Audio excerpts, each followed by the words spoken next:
Shalom, saudara-saudara yang kekasih di dalam Tuhan. Kembali kita berjumpa lewat renungan Mana Surgawi dari GBI Situbondo. Berbicara tentang mana, mengingat perjalanan bangsa Israel di padang pasir atau padang gurun. Itu bisa kita lihat di dalam Keluaran pasal yang ke-16 mulai dari ayat yang ke-11.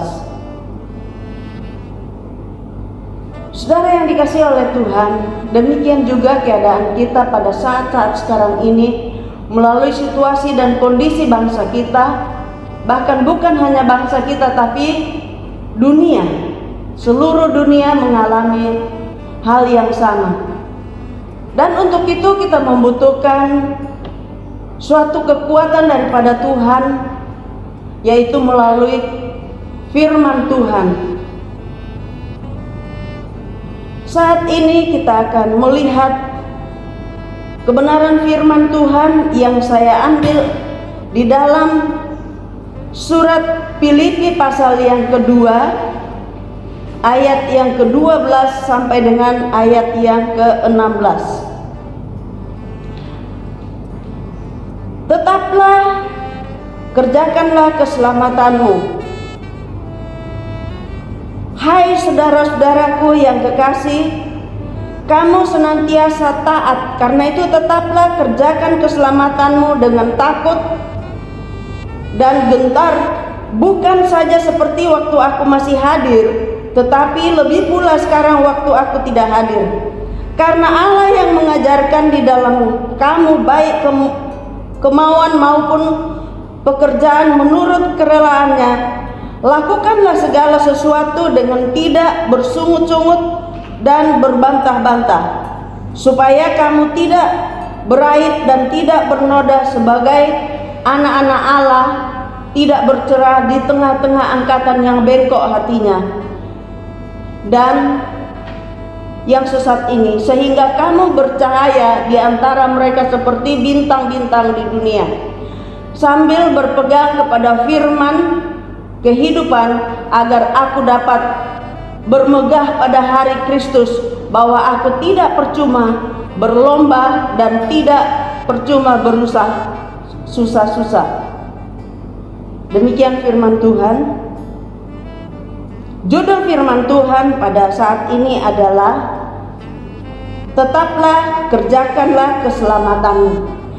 Sebagai anak Tuhan, saat ini kita beribadah. Beberapa waktu ini kita sudah tidak lagi beribadah secara formal di gereja, tetapi di rumah masing-masing. Lewat situasi dan kondisi seperti ini, yang dituntut dari setiap kita pribadi adalah bagaimana kita membawa hidup kita, diri kita, untuk tetap teguh atau kuat di dalam Tuhan. Tanpa kita beribadah pun, di sini dikatakan judul firman Tuhan, tetaplah, kerjakanlah keselamatanmu. Kalau mungkin kita kalau beribadah, gembala masih bisa memantau kita, gereja atau tidak. Tapi saat ini kita hanya bisa berurusan secara pribadi bersama dengan Tuhan. Kita tumbuh kembangnya bersama dengan Tuhan. Dengan cara bagaimana kita membangun hidup ini dengan Tuhan. Yang pertama, kita harus menjaga hati. Jangan ada persungatan, supaya tidak bercela sebagai anak Tuhan. Dengan situasi dan kondisi seperti ini, mungkin ada dari kita atau kebanyakan orang bersungut-sungut dengan situasi dan kondisi seperti ini, karena tidak bisa melakukan aktivitas sebagaimana biasa dilakukan, yang bekerja, yang ke kantor, berdagang, kita tidak bisa melakukan leluasa seperti yang biasa kita lakukan. Justru dikatakan, ya, disuruh diam di rumah. Nah, dengan diamnya kita di rumah, kita perlu menjaga hati, tidak menyalahkan siapa-siapa, tidak menyalahkan pemimpin, ya, tidak melihat kekurangan orang lain. Ini yang perlu dijaga, saudara-saudara. Karena hati adalah sumber dari segalanya. Dari dalamnya hati, ya, asalnya hati. Sakit hati, iri hati, cemburu sosial maksudnya, itu timbul dari hati. Oleh sebab itu kita perlu, ya, menguasai hati ini. Ini makanya dikatakan jaga hati, jangan ada persungutan. Tapi bagaimana kita memperhadapkan diri kita kepada Tuhan, menjaga hati kita, menjaga hidup kita, sehingga kita tidak bercacat celah di hadapan Tuhan. Dan kemudian yang kedua, berpegang pada firman Tuhan dan tetap bersukacita. Orang yang dipenuhi dengan kebenaran firman Tuhan dalam hidupnya, hatinya akan meluap dengan penuh sukacita. Firman Tuhan berkata, mengucap syukurlah di dalam segala hal. Dengan kondisi dan situasi yang tidak memungkinkan, dapatkah kita mengucap syukur? Dapatkah kita bersukacita? Tapi kita sebagai anak-anak Tuhan yang sudah mengenal dan mengerti tentang kebenaran, baik atau tidak, kita harus melakukannya itu, karena itu yang Tuhan minta kepada setiap kita. Keadaan apapun yang kita sedang hadapi saat ini, hadapi dengan hati yang bersyukur kepada Tuhan. Tetap bersukacita. Bersukacita bukan berarti harus seperti anak kecil, hahaha, kalau ada sesuatu yang didapatkan dengan penuh sukacita, hahaha. Tapi artinya hati ini tidak ada rasa jenuh atau merasa rasa jengkel dengan seseorang atau apa, tidak. Tapi kita tetap menguasai karena ada firman yang ada di dalamnya. Itu sebabnya kita perlu membangun iman kita lewat kebenaran firman. Seberapa banyak kita menerima dan mendengar firman Tuhan, seberapa banyak itulah kita perkatakan dalam hidup kita saat ini. Betapa banyaknya, ya, kesaksian-kesaksian yang kita dengar melalui orang-orang yang benar-benar hidup di dalam firman Tuhan, yang menaati firman Tuhan. Mereka tidak lagi mengandalkan dengan kekuatan dan kemampuannya sendiri, tetapi sungguh-sungguh hanya berharap kepada Tuhan sepenuhnya. Banyak kesaksian-kesaksian yang merasa seolah-olah, ya, tidak ada jalan, sudah buntu. Tetapi karena mereka memegang janji firman Tuhan, maka mereka tetap kuat dan teguh di dalam Tuhan. Dan yang ketiga, kita melihat di dalam Roma pasal yang ke-8 ayat yang ke-28.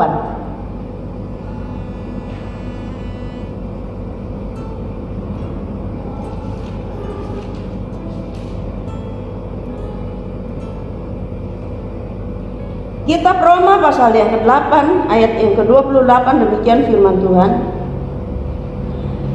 Kita tahu sekarang bahwa Allah turut bekerja dalam segala sesuatu untuk mendatangkan kebaikan bagi mereka yang mengasihi Dia, yaitu bagi mereka yang terpanggil sesuai dengan rencana Allah. Saudara, dikatakan segala sesuatu mendatangkan kebaikan. Kalau saya melihat di dalam chattingan-chattingan, grup-grup, banyak yang sebenarnya ibu-ibu yang orang-orang sibuk yang dulunya tidak pernah tahu namanya dapur, akhirnya tahu dapur, ya, memperlengkapi diri dengan memasak. Ada yang suka masak kue, ya, akhirnya dari tidak bisa menjadi bisa. Jadi kita ambil bukan hanya negatifnya yang kita lihat sekarang ini dengan kejadian seperti ini, tetapi kita ambil positifnya. Dikatakan di sini, Kita tahu sekarang bahwa Allah turut bekerja dalam segala sesuatu untuk mendatangkan kebaikan. Nah, banyak keluarga-keluarga yang tadinya tidak ada waktu satu dengan yang lain, antara orang tua dengan anak, tetapi dengan kejadian seperti ini berkumpul di rumah dengan situasi corona, ya. Jadi kita ambil yang positifnya, membangun hubungan antara orang tua dengan anak, antara anak dengan orang tua, ya. Belajar, anak-anak belajar di rumah, diam di rumah. Jadi kumpul dengan keluarga. Semakin membangun keakraban antara anak dan orang tua, antara suami dan istri. Kita tahu bahwa segala sesuatu yang kita hadapi, yang kita alami, banyak cara Tuhan untuk membimbing kita, untuk mengenal apa yang seharusnya kita lakukan, yang tadinya kita tidak bisa melakukan, akhirnya bisa, ya. Dan kemudian yang keempat, andalkan Tuhan melalui Roh Kudus. Kalau kita mengandalkan Tuhan dengan melalui Roh Kudus, waktu kita seolah-olah putus harap, tidak punya pengharapan, kita duduk di kaki Tuhan, kita berdoa kepada Tuhan. Disitulah Tuhan dapat berbicara kepada setiap kita. Kita tidak tahu apa yang kita harus lakukan. Kita lihat di dalam ayat yang ke-26. Demikian juga Roh membantu kita dalam kelemahan kita, sebab kita tidak tahu bagaimana sebenarnya harus berdoa, tetapi Roh sendiri berdoa untuk kita kepada Allah dengan keluhan yang tidak terucapkan. Jadi ayat ini yang membawa kita, yang mendorong kita, membekali kita saat-saat kita tidak merasakan sesuatu yang mungkin kita buntu jalannya. Tapi mari berdoa kepada Tuhan, datang kepada Tuhan, bertanya kepada Roh Kudus.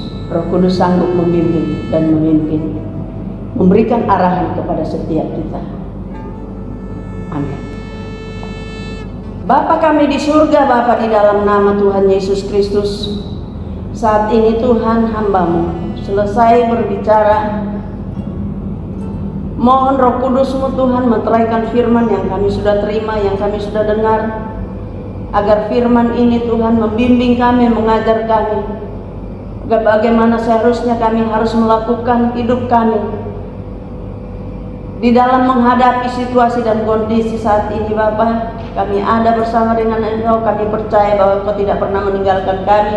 Tuhan ada bersama dengan kami. Engkaulah gembala kami yang agung, yang sanggup memenuhi dalam segala kebutuhan kami. Di dalam nama Tuhan Yesus Kristus kami mengucap syukur dan berdoa. Haleluya. Amin.